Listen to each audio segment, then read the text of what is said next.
has come as a big shock because even 3-4 hours ago, it was like it's Remain that's going to win.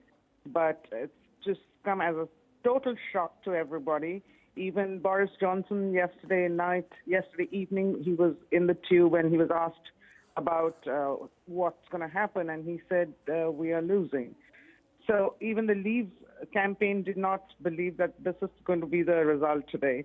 And obviously everybody's waking up to this, and I think Mr. David Cameron, before the markets open, will address the public and the world press, and I think he's going to ask for stability and calm and, negotiating what happens with the EU, because don't forget, Boris Johnson had also said that we're not saying that we want to leave the EU, but we want our right to negotiate better. So, it's all up in the air. Let's see. I mean, if you want to be not so pessimistic about this whole change, then let's see if Brussels also makes an effort to be a bit more innovative in what, the rules and regulations of being in the EU are.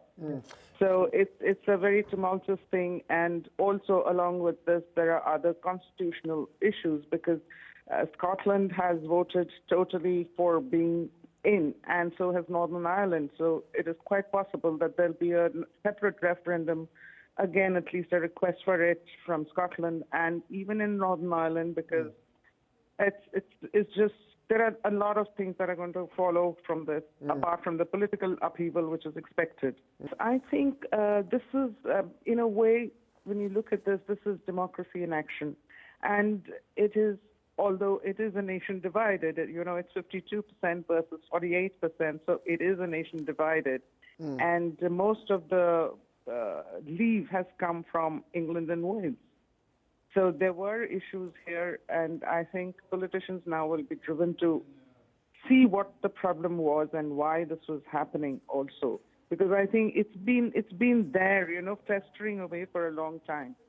It's bound to come out, and it's just as well that it's come out to this. There's at least some clarity, and then it's a way of now politicians understanding that they cannot decide for the country.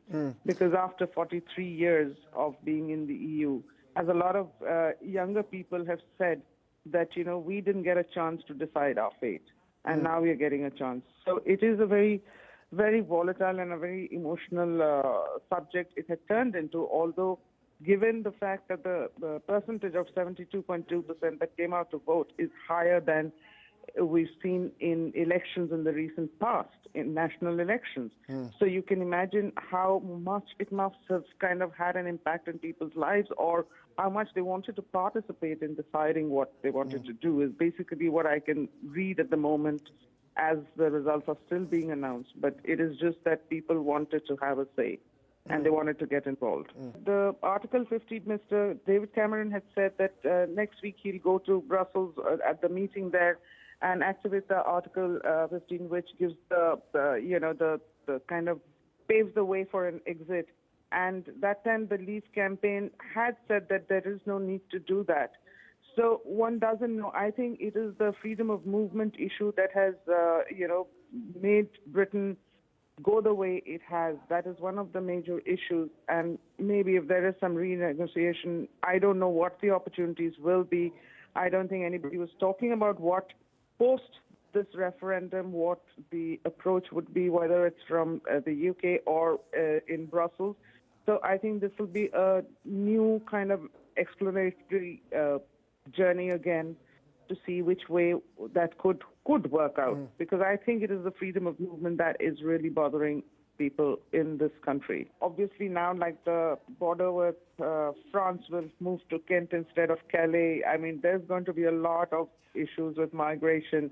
And if Northern Ireland is part of the UK, so now what do they do? Create a customs and a border between Republic of Ireland and Northern Ireland, because that's on the same mass of land. So, there are going to be severe issues now coming up on migration. Will have to be looked at very seriously.